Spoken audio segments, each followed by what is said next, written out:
तो फिर मां का स्तर ऊंचा है, उसे ऊंचा ही रहने दो। इसलिए कहता हूं कि ये लिव इन इवन में रहना, शादी के पहले संबंध बनाना, ये सब इससे क्या होगा, आप अपने उस पूज्य स्तर से गिर के नीचे आ जाएंगे। आप अपनी मर्यादाओं का उल्लंघन यदि कोई भी करेगा तो उसका पतन होगा। इसलिए मां सदा ऊंचे पद पर रही है। सदा मां किस पद पर रही है? ऊंचे पद पर। उस मां को गिरने मत दीजिए, उस मां के पद को वहीं रहने दीजिए, ऊंचाई पर। नारी का सम्मान सदा से रहा है, तो आप भी अपने सम्मान को बचाए रखिएगा। जब आप गलत रास्ता अपना लेंगे तो आपका भी सम्मान समाज में नष्ट हो जाएगा। हम सबकी जिम्मेदारी है। यदि आप हमारा सम्मान करते हैं, हमारी इज्जत करते हैं, तो हमें वही काम करने चाहिए जो सही है। क्योंकि यदि गलत काम हुए तो समाज का विश्वास है, वो विश्वास टूट जाएगा। जैसे कोई साधु संत गलत काम कर लेते हैं, तो एक संत कोई गलत काम करता है तो सारे संतों को बदनामी का सामना करना पड़ता है। समाज की बातें सबको सुननी पड़ती हैं। एक ने गलत किया और सुनना सबको पड़ता है। ऐसे ही आप जहां हो उस मर्यादा को, उस गरिमा को आपको बनाए रखना है और बचाए रखना है। इसी से सनातन बचेगा। सब लोग अपने अपने गरिमा को बचाए रखें। पुरुष भी अपने गरिमा को बचाएं, स्त्रियां भी अपनी गरिमा को बचाएं। सबके लिए जो जो कर्तव्य सनातन में बताए हैं, अपने अपने कर्तव्य का पालन करें। अभी देखो, महाभारत में मैं आज पढ़ रहा था कि जब पांडवों का विवाह हुआ द्रौपदी से, तो क्या हुआ था कि दुर्योधन ने पांडवों को मारने के लिए लाक्षागृह में आग लगा दी। तो पांडव वहां से निकल के बच गए, लेकिन वो गुप्त तरीके से रहे। पांडव मर गए, सब कौरवों को ऐसी सूचना मिली कि पांडव मर गए। यहां तक कि धृतराष्ट्र ने तो पांडवों की 13वीं भी कर दी। पांडवों की 13वीं भी हो गई। बड़ी खुशियां मनाई कौरवों ने, बड़ी खुशियां मनाई कौरवों ने कि पांडव मारे गए। लेकिन पांडवों ने अपने को गुप्त रखा, और जब द्रौपदी के साथ विवाह हुआ तब पांडव प्रकट हो गए। लोगों को लगा ना कि भाई कौन है ये, क्योंकि उस समय वो ब्राह्मण के रूप में थे, सब पहचान नहीं पाए। जब धनुष आप सब कहते हैं कि मछली की आंख में बाण मारा, मछली नहीं थी, महाभारत में लिखा है एक यंत्र लगाया गया था ऊपर, उसको धनुष उठा के भेदना था। तो अर्जुन ने भेद दिया, द्रौपदी से विवाह हो गया। अब जब पांडवों को पता लगा तो दुर्योधन बोला कि क्यों ना पांडवों में फूट डलवाई जाए। माद्री के 2 बेटे और कुंती के 3 बेटों में आपस में, याद रखिएगा, ये दुनिया दुर्योधन योजना बना रहा है कि पांडवों को आपस में लड़ाया जाए। दुनिया चाहती है फूट डालो, शासन करो। जब कर्ण से पूछा गया कि बताओ क्या करें, तब कर्ण ने कहा कि सुनो, आप लोगों के सबके आंसर गलत हैं। आप 2 भैया नहीं हो, आप 1 भैया नहीं हो, आप 3 भाई नहीं हो, आप 5 भाई नहीं हो। हम सनातनी 4 भाई हैं सब लोग। हम सब सनातनी कितने भाई हैं? जोर से, वो कौन कौन हैं? सुनो, हम 4 भाई हैं, ब्राह्मण, क्षत्रिय, वैश्य और शूद्र। हम चारों किसकी संतान हैं? ब्राह्मण किसकी संतान है? भगवान की। क्षत्रिय किसकी संतान है? भगवान की। वैश्य किसकी संतान है और शूद्र किसकी संतान है? भगवान की। तुम चारों का बाप एक है, तुम चारों का पिता, तो तुम चारों भाई हुए कि नहीं? इसलिए इस भारत में, इस धरती पर ब्राह्मण, क्षत्रिय, वैश्य, शूद्र तुम चारों भाई हो। एक दूसरे के गले मिलके रहो, मिलजुल के रहोगे ना तो भारत की तरफ कोई आंख उठाकर देख नहीं सकता। और जब तुम लड़ जाओगे तो तुम्हारी लड़ाई के कारण ये देश 1000 साल तक गुलाम रहा, केवल तुम्हारी आपस की लड़ाई। एक राजा, आपने सुना होगा पुराने राजाओं का इतिहास, जब हल्दी घाटी का युद्ध चल रहा था, महाराणा प्रताप जब हल्दी घाटी का युद्ध लड़ रहे थे, उस समय से आपस की लड़ाई से ये देश मुगलों के हाथ चला गया, ये देश अंग्रेजों के हाथ लग गया। और सोने, अंग्रेज लोग लाखों टन सोना लूटकर भारत से ले गए हैं, लाखों टन। इतना सोना कि आज उसी सोने से इंग्लैंड की अर्थव्यवस्था चल रही है, पूरा देश चल रहा है। इतना सोना वो हमारे देश में होता तो आज मोदी जी को यह ना कहना पड़ता कि 1 साल तक सोना मत खरीदो।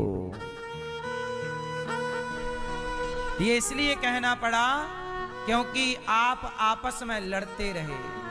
तू छोटा है, तू बड़ा है, मैं बड़ा हूं, तू छोटा है। अरे जातियां व्यवस्था के लिए बनी थी साहब, लड़ने के लिए नहीं।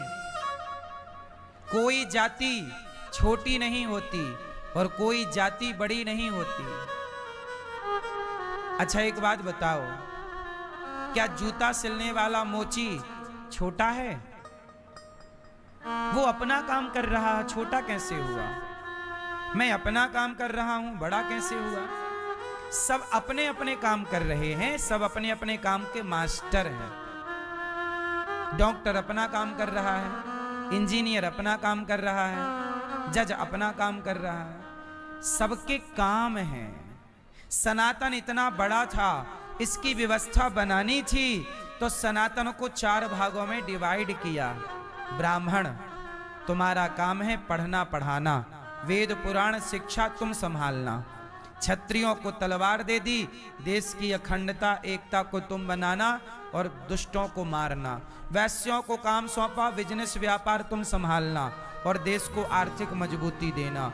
और शूद्रों को कहा कि तुम इन सबके साथ खड़े होना, क्योंकि इन सबके साथ कोई तो खड़ा होगा।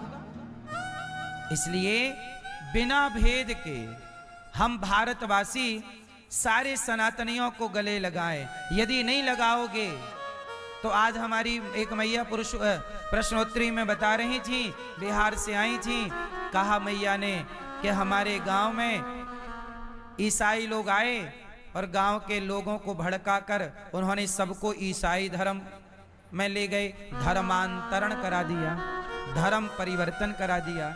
जब आप अपनों को गले नहीं लगाओगे और कोई मुसलमान आके कह दे हिंदू से कि भाई मैं तुम्हारा हूँ, ईसाई आकर कह दे तो हमारे हिंदू भाई को कन्वर्ट करके वो ले जाएगा, तो हमारा सनातनियों का ही तो एक भाई चला गया और उसी को हमारे खिलाफ, तुम्हारे खिलाफ भड़का कर खड़ा कर दिया जाएगा। इसलिए मेरे सनातनियों, ये मत कहो कि तू छोटा है, तू बड़ा है। कौन छोटा कौन बड़ा? हमारे यहां तो रैदास जी जूता सिलते थे, पर रैदास जी का भी बड़े बड़े राजा, बड़े बड़े संत सम्मान करते थे। कोई गरीब है तो उसे हम ये क्यों कहें कि तू छोटा है? उसे भी गले लगाओ, उसकी बेटी का विवाह आप करा सकते हो, कराओ, उसको रोटी दे सकते हो, मदद करो, हेल्प करो। एक बात बताइए, आज का इंसान कैसा हो गया है? कुत्ते को तो गले लगाता है और इंसानों से नफरत करता है। क्यों? कुत्ते को गले लगाएगा और इंसानों से नफरत करेगा। अरे भाई, हम कहते हैं कुत्ते को भी गले लगाओ, कुत्ते को भी रोटी दो, किसी जीव को क्यों सताना है? लेकिन इंसानों से भी भेदभाव क्यों करना है और अपनों से क्यों भेदभाव करना है? हम 4 भाई हैं, ब्राह्मण, क्षत्रिय। यदि हम चारों मिलकर रहें तो बताओ, है किसी की ताकत के हमारे देश की तरफ आंख उठाएगा? बटे हो। और बांटने का काम किसने किया? नेता। पहले काम अंग्रेजों ने किया बांटने का, फिर मुगलों ने, अंग्रेजों ने, अब नेता लोग बांटते हैं जातियों के नाम पर। इसलिए सनातनियों, हमें बंटना नहीं है। यदि बट जाओगे ना तो फिर वही खतरा है जो था। आज भी खतरा टला नहीं है। जैसे आप लोगों ने बोला कि हमारे 2 भाई हैं, 1 हैं, और मुसलमानों से पूछो तुम्हारे कितने हैं, उनके 10 भाई हैं, 5 हैं, 15 हैं, 20 हैं। उनकी संख्या 10 गुना बढ़ रही है और तुम्हारी केवल 1 गुना, 2 गुना। एक दिन जब उनकी आएगी तो फिर तुम रह पाओगे? कश्मीर में जब उनकी संख्या ज्यादा हुई तो भाग गए कि नहीं कश्मीरी हिंदू? खदेड़ दिए गए? बोलो हाँ। जहां जहां संख्या बढ़ेगी विधर्मियों की, वहां से हिंदुओं को भागना पड़ेगा। ये इतिहास गवाह है। आप देख लो उलट पलट के इतिहास को, सही है गलत है। इसलिए आंख बंद कर लेने से जनसंख्या, सही गलत। इसलिए हमें आपस में लड़ना नहीं चाहिए। हम कितने भैया हैं? जोर से 4। तो आज से कितने लोग मेरी बात से सहमत होकर बिना भेदभाव, बिना छुआछूत के मैं सबको गले लगाऊंगा, तो क्या मैं छोटा हो जाऊंगा? और ये बात मैं केवल कह नहीं रहा, मेरी माँ गौरी गोपाल में हमारी 315 माताएं हैं। इन माताओं में कोई माता ब्राह्मण माता है, कोई क्षत्रिय माता, कोई वैश्य माता, कोई शूद्र माता, मोची भाई की भी माता मेरे पास है। मैं उनके भी पांव दबाकर वही सम्मान देता हूं जो सबके लिए। मैं भेद मिटा चुका, तब ये बात कह रहा हूं। हमारे यहाँ माताओं में आज तक मैंने किसी माता से जात नहीं पूछी, सबकी सेवा करी है। गौरी गोपाल में रसोई बढ़ती है, बिना जात पूछे सबको भोजन मिलता है कि नहीं? एक लाइन में लगकर सब खाते हैं कि नहीं? कितने लोगों ने देखा है इस बात को? कोई भेद है? मैंने तो जातवाद की दीवारों को तोड़ दिया और जातियां बनी हैं व्यवस्था के लिए। जातियां किसके लिए हैं? व्यवस्था के लिए जातियां स्वीकार हैं, लड़ने के लिए जातियां स्वीकार नहीं हैं। ठीक है? किस किस को बात समझ में आई? क्या समझ में आया? जातियां क्यों बनी हैं? जातियां कैसे बनी हैं वो भी मैं आपको बताऊं। जिसने लोहे का काम शुरू किया उसे लोहार कहा गया। जिसने मिट्टी का काम किया उसे कुम्हार। कुंभ मतलब घड़ा, जो कुंभ मतलब घड़ा बनाने का काम करे उसे कुम्हार कहा गया।